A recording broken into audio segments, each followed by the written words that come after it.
wonderful afternoon that we can celebrate our anniversary. Many of you just joined us for the first time. Salamat po sa inyong pagpunta at pag-bahagi sa amin sa hapon ito. It's really our privilege to have you here now. Makes this occasion special, especially that your presence is here. So salamat po sa inyong presensya. Pwede nyo bang pakibati muna inyong mga katabi? It's nice to see you, kapatid.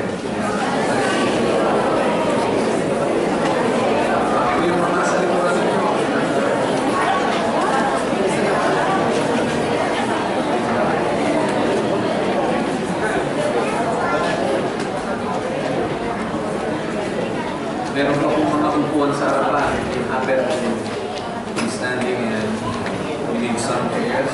We still have some on here. Praise God.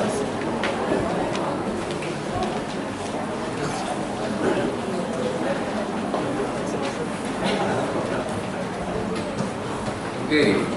Hayaan niyo po na to share to you God's Word this afternoon. Let me start by introducing to you some sports personalities that made a great impact in this world today. Gusto ko pong umpisahan yung ating pag-aaral ng salita ng Diyos by sharing to you some of the men and women, or particularly men, who really made a great influence into this world through their sports achievement. And I know many of you already know these guys. So, let me start. Alam na alam po ito ng mga kalalakihan. Right? Of course, sino yung makakilala sa kanya? The Michael Air Jordan. Di ba? He became famous and recognized as the best player ever in basketball at all time.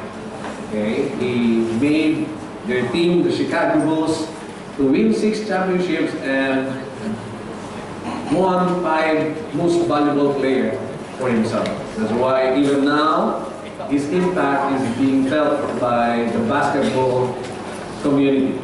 So kilala po yan. Pinangarap po ako'y maturuan niya, pero hindi po nangyari. Maaga pong nasira. Okay.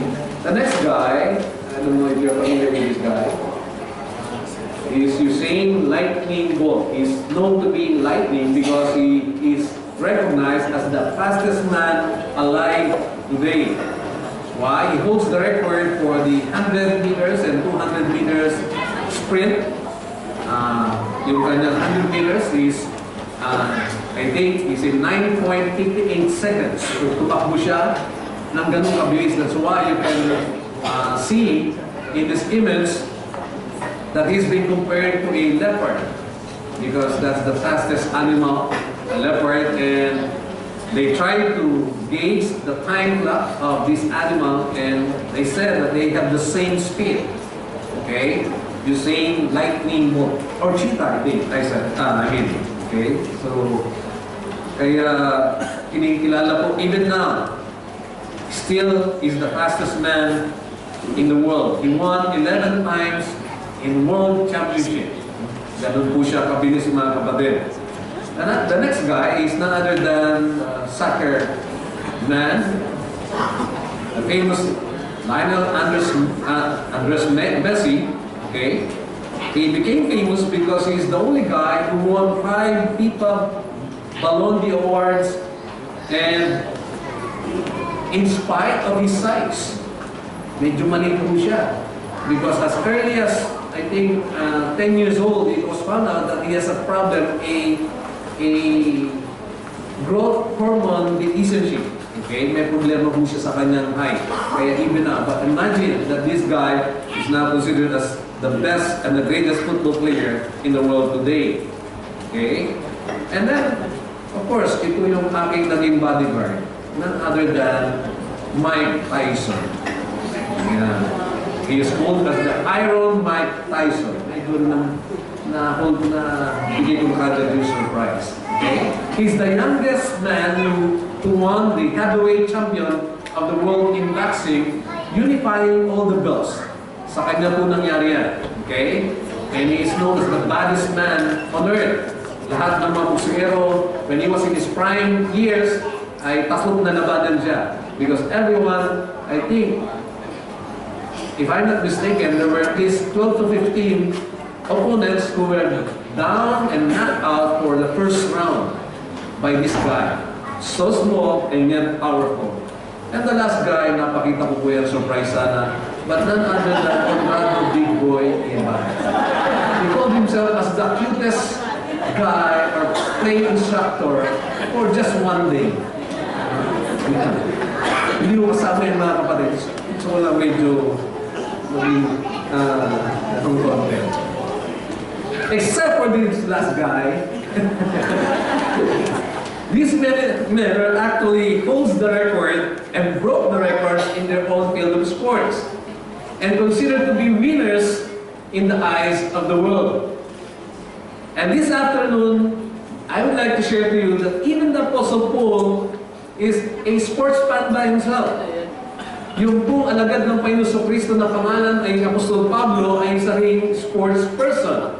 In his time, there was already an Olympic, and of course the common sports in their time is only running and wrestling. But he was well aware of the competition. That's why he used many analogy when it comes to sports, referring that and likening it to our Christian life. And tonight or today, let me share to you that he actually employed some winning traits of an athlete to inspire us to be winning Christians. Pag-aaralan po natin yung mga ilang katangian ng isang mapagtagumpay na atleta, just like a winning Christian.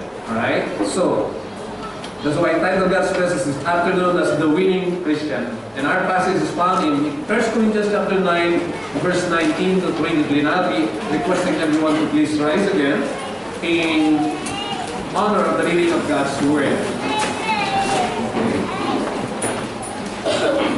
We'll be reading this responsibly.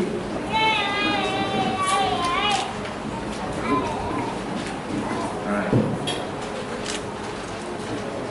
I'll be reading the first verse and you will read the second verse, and after the last we're going to read it all together. Okay? Verse 19 says, "Though I'm free and belong to no man, I make myself a slave to everyone to win as many as possible."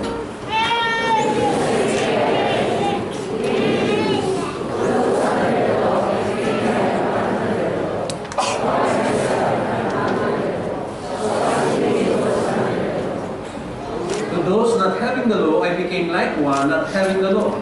Though I am not free from God's law, but I am under Christ's law, so as to win those not having the law.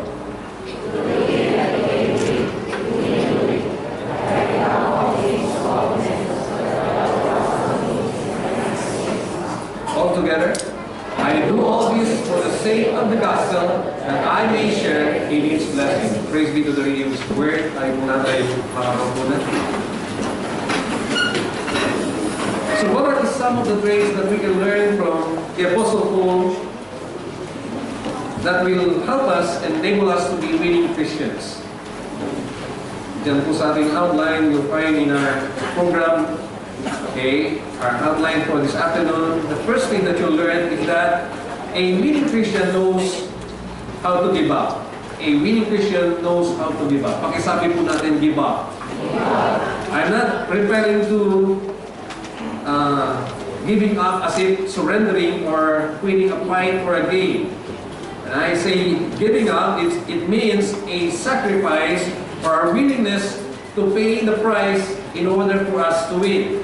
Sa bawat panalo, sa bawat pagtatagumpay, there is something that we need to pay a cost or something that we need to give up in order to achieve our goal of winning. This is commonly known for athlete as their discipline or self-control. Ito yung paraan ng mga atleta where they try to control themselves and discipline themselves. And every winning athlete has learned to control some areas in their lives in one way or another in order to win. Walang atleta na hindi nagsuko o nag-give up na isang bagay sa buhay niya para siya manalo. It is a prerequisite and it's a must that someone who wants to win needs to give up something. In fact, he has to learn to conquer those areas in his life. Sapagkat meron pong nagsabi, the first, just go back for a while. This is my favorite phrase for recently. He who wants to conquer the world must first conquer himself. Yung mga nangangarap na magtagumpay sa buhay at magtagumpay sa ibabaw ng mundo ay kailangan matutunan munang kontrolin ang kanilang mga sarili. It is indeed impossible for you to conquer this world and even the area that you want to conquer without first controlling yourself. That's why the Apostle Paul indeed understood very well that he has to give up something. May mga bagay po tayong kailangan isuko. And for an athlete, sometimes it means yung kanyang pleasure sa buhay. Yung mga pagkakataon na kailangan niyang magpakasaya. Kailangan bawas-bawasan yan. Kung siya'y nagpupuyat at nagbababad sa computer, that won't help if he wants to do and accomplish something. Di ba? Sometimes it's our sleep. Kailangan mabawasan for us to be able to really pursue our training as an athlete. Pero sa iba, yung mahirap na bagay, ang kinakailangan lang give up, which is the very famous, the underwrites. Di ba? Yan yung kinakailangan natin matutunan i-give up. Marami po sa atin yan. At sariwang-sariwa, if you happen to see this in Facebook, this is a warning or encouragement to many of us in regards to giving up what we really cherish so much. Okay? Let's go to this. I think nakita niyo na po ito.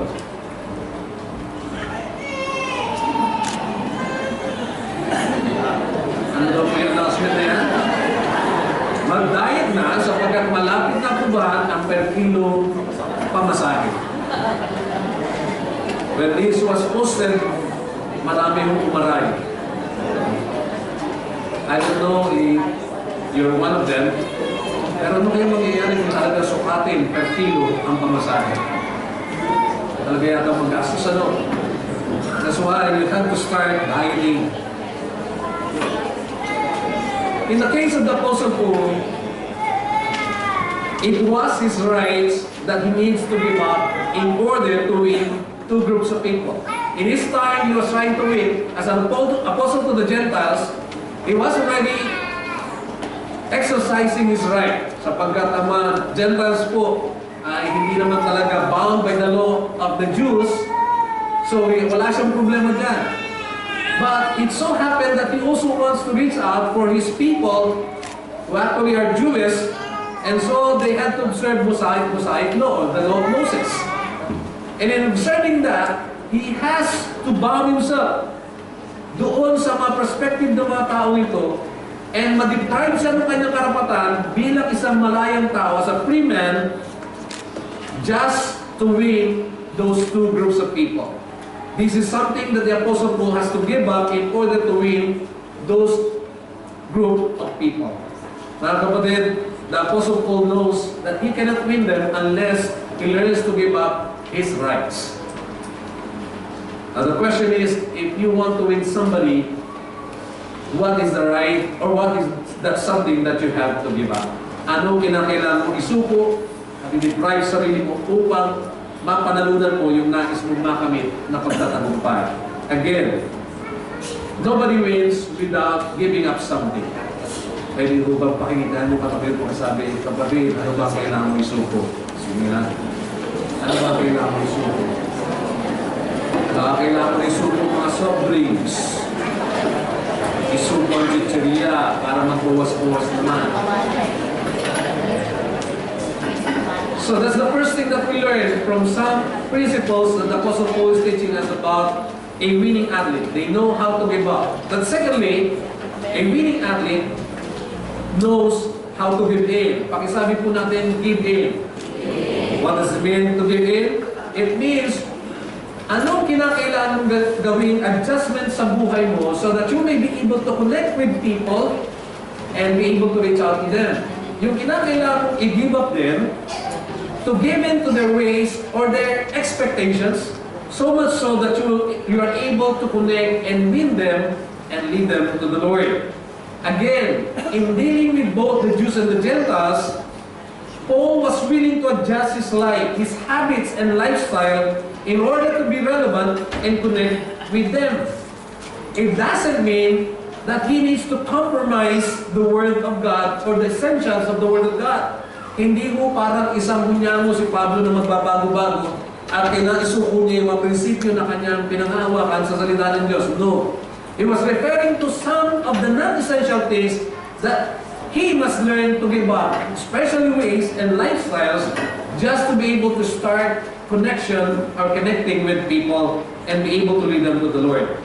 He was full aware of how to put himself in the shoes of others just to be effective in reaching out. Sometimes, you can only reach out to others if you put yourselves in their shoes. Di ba? Kaya nga, may iwasan din sana madaling mahusga kapag tayo'y mapag-unawa at naglalagay na ating sarili sa kalagayan ng ibang tao. In that way, we'll be able to establish relationship with them and win them to the Lord, not just for ourselves. Mga kapatid, what are the adjustments that we need to make so that we can win and bring people to the Lord? What are those things that we need to give in so that we can connect with people? Let me tell you one story.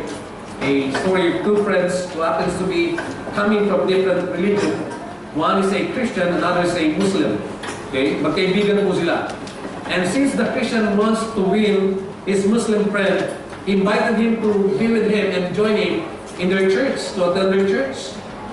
The Muslim friend immediately agreed, but only with with a condition. And the condition is, if the Christian friend will also come with him in his church in a mosque. So pupunta lang siya doon sa church nila kapag pupunta rin yung kanyang Christian friend doon sa kanilang mosque. And of course, the Christian friend wants to win the Muslim friend, so he obliges. Okay, pumayag siya. Then the day came when the Christian guy brought his Muslim friend to his church. And just before entering the church, the Christian guy said to the Muslim, just before entering the church, the Muslim guy actually took off his shoes as a practice. Alam naman po natin, nagtanggal ng kanyang sapatos. And the Christian friend immediately, don't do that.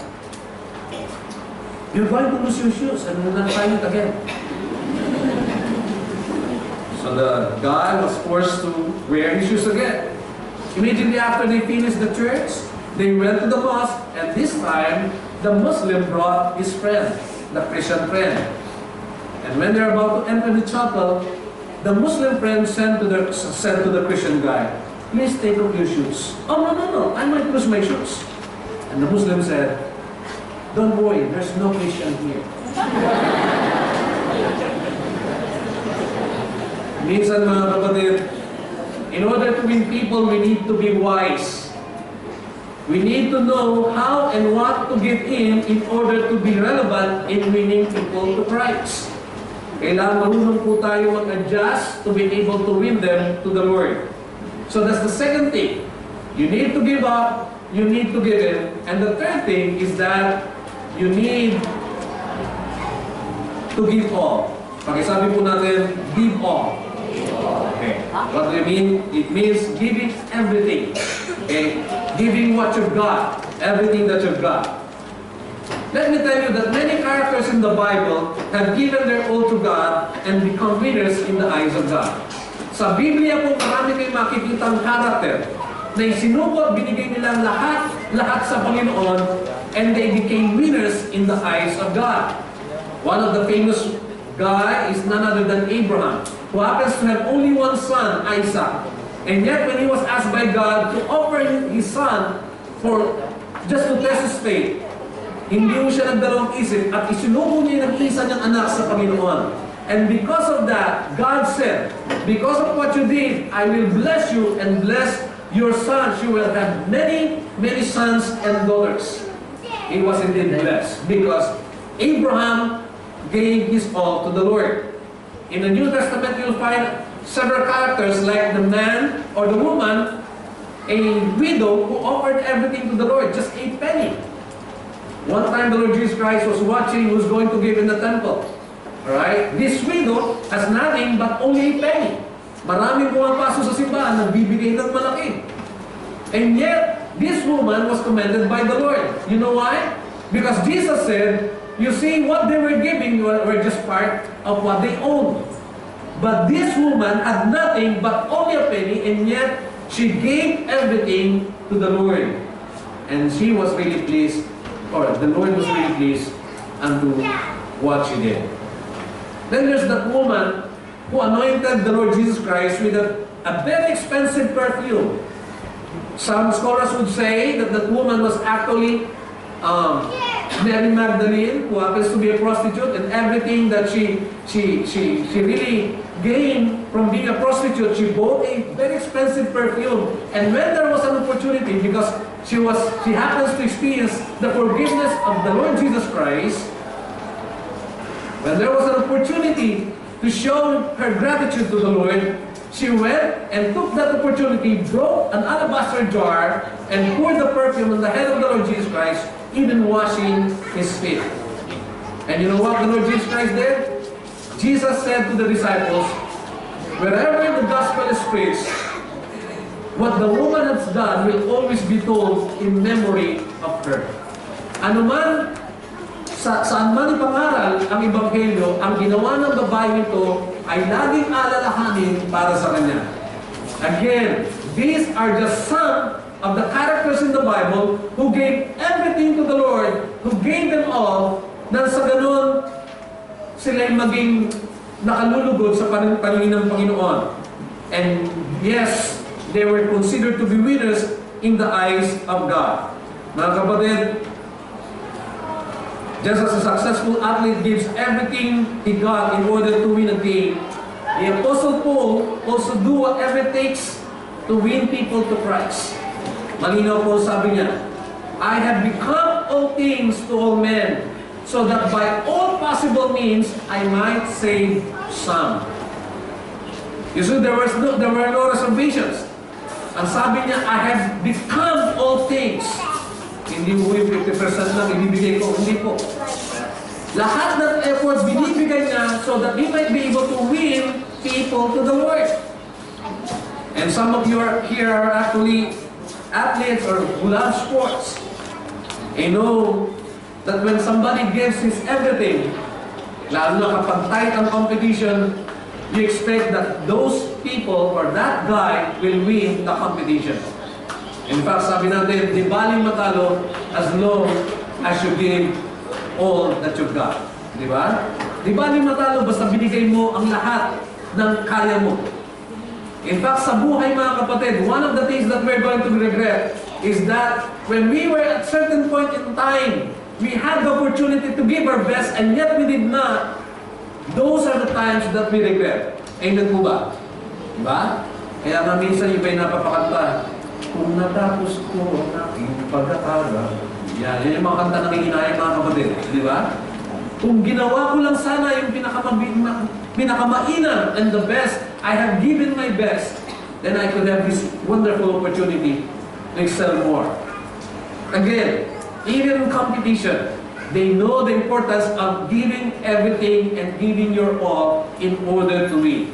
Mga kapatid, Paul has the same attitude. I have become all things to all men, so that by all possible means, I might save some.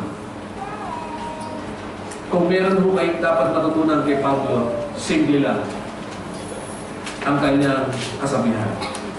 Todo na to. Pagkasabi mo sa kapatid mo, kapatid, itodo mo na. Itodo mo na, kapatid. Huwag ka na magkaroon ng reservasyon. You have to give everything. Okay? Because people who knows how to give their all are the people who win in this life. Kapag binigay mo yung pinaka-best at pinaka-mainam, definitely you will accomplish something. You will accomplish something. And in the eyes of God, when Paul and learned this truth and this principle, he became winner and was able to win people to the Lord. And lastly, the reason why the Apostle Paul can give up, give in, and even give all is because he wants to give back. Kaya ni Pablo na mag-give up ng kanyang buhay at ng kanyang karapatan and to give in to those things that must be adjusted in his life, and also to give everything that he's got, is because he wants to give up or give back kung ano yung natanggap niya sa Panginoon. Ano ba yung sinasabi niya natanggap dito? It was actually his salvation, yung kanyang kaligtasan na tinanggap sa Panginoon. He wants to give back the salvation he received from God so that people may also win in this life. Kaya nga, sabi niya sa talatang 23, I do all this for the sake of the gospel, that I may share in its blessing. The Apostle Paul was willing to give back what he got so that others may win. And he believes that only the gospel referring to the Lord Jesus Christ and about the Lord Jesus Christ, has the power that can make people win in this life. Sapagkat ang conviction po ni Apostol Pablo, ang tanging may kakayanang magbago ng buhay at may kakayanang magbigay ng katagumpayan sa tao ay ang Panginoon Kristo lamang. That's why he said, even in Romans chapter 1 verse 16, I'm not ashamed of the gospel because it is the power of God for the salvation of everyone who believes. You see, the life of Paul is very passionate and driven by the gospel. Makikita niyo po yan. He lives for the sake of the gospel. Why? The gospel is about the Lord Jesus Christ because he wants experience to be transformed. Naranasan niya kung paano mabago ang kanyang buhay mula sa isang napakasamang tao na binago ng Panginoon. That's why he still believes that through the gospel, men can win and be transformed in this life. Ang tanging makapagbabago ng buhay ng tao ay ang ebanghelyo ng Diyos, walang iba kundi ang Panginoon Kristo. Kaya naman, ganun din ang kanyang marubdob na pagnanasa na ibahagi yung kanyang ebanghelyo tinanggap. Now let me ask you, as I end, how does this world judges a winner? Paano ba tinuturing ng mundong ito kung sino ang totoong nanalo? This world looks at people who wins as those people who have position in life, who have possessions, who have their pleasure and power that they're enjoying. Do you ba? If you have a good status in this world, you might be considered a successful person or a winner.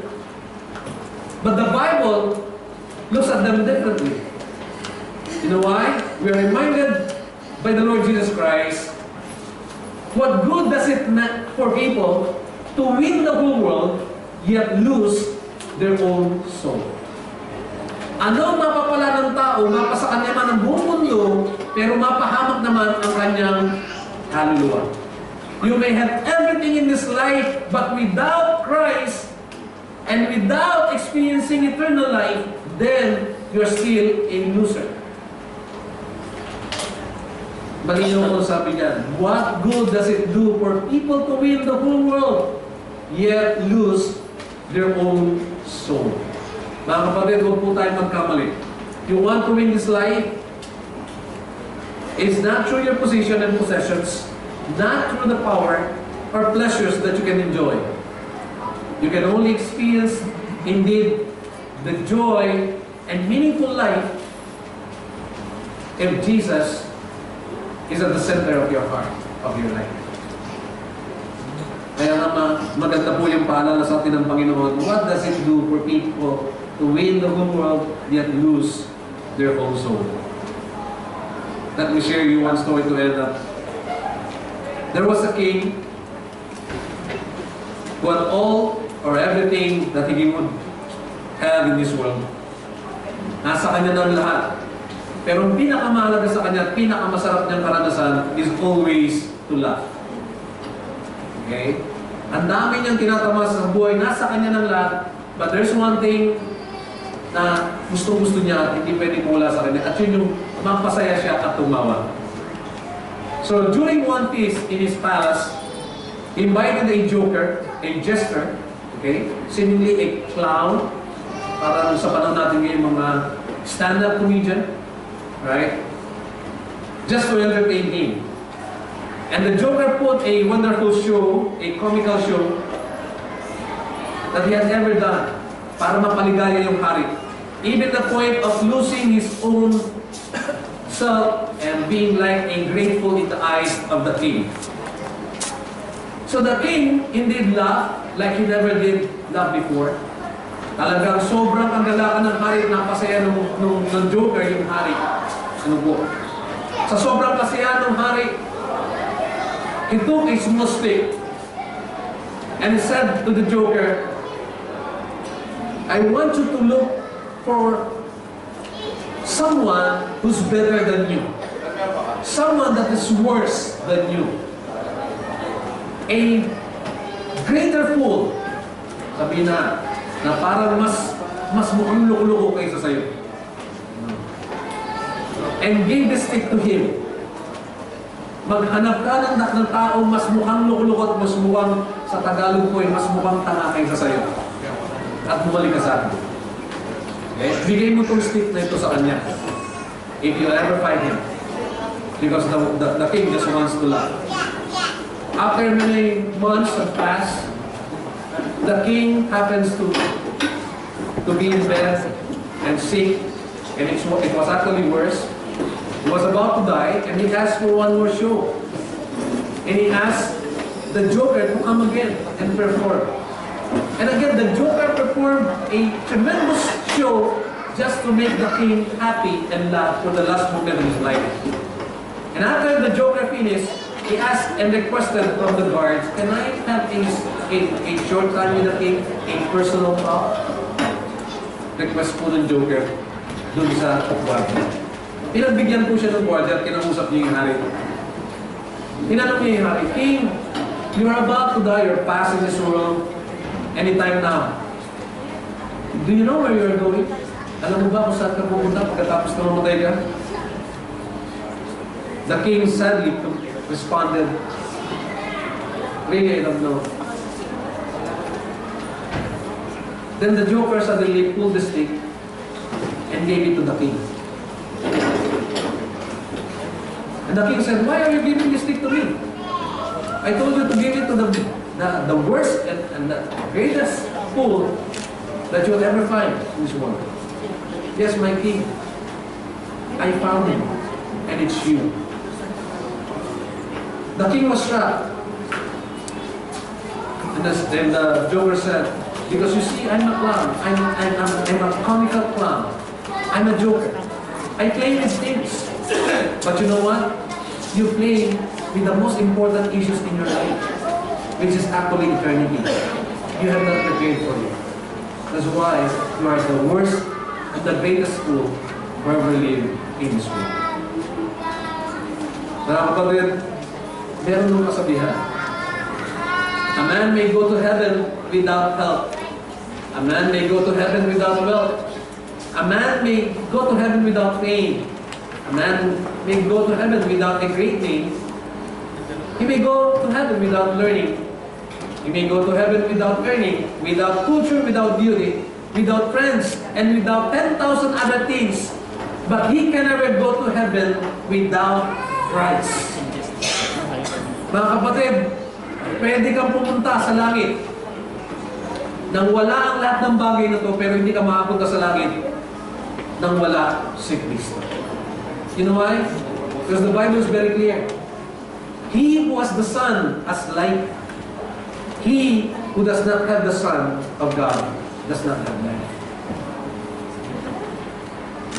Kung sino merong anak ng Diyos sa kanyang buhay, ay mayroong buhay na walang hanggan.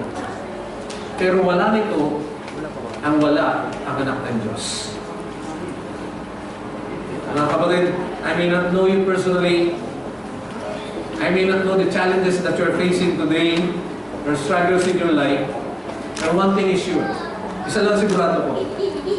God doesn't want you to be a loser. He wants you to win and to be a winner. As you go out from this building, He wants you to be one of His winners. But that can only happen if you have the Son of God in your life. You know why? Again, Jesus said, I have come in order that you may have life, life in all its fullness.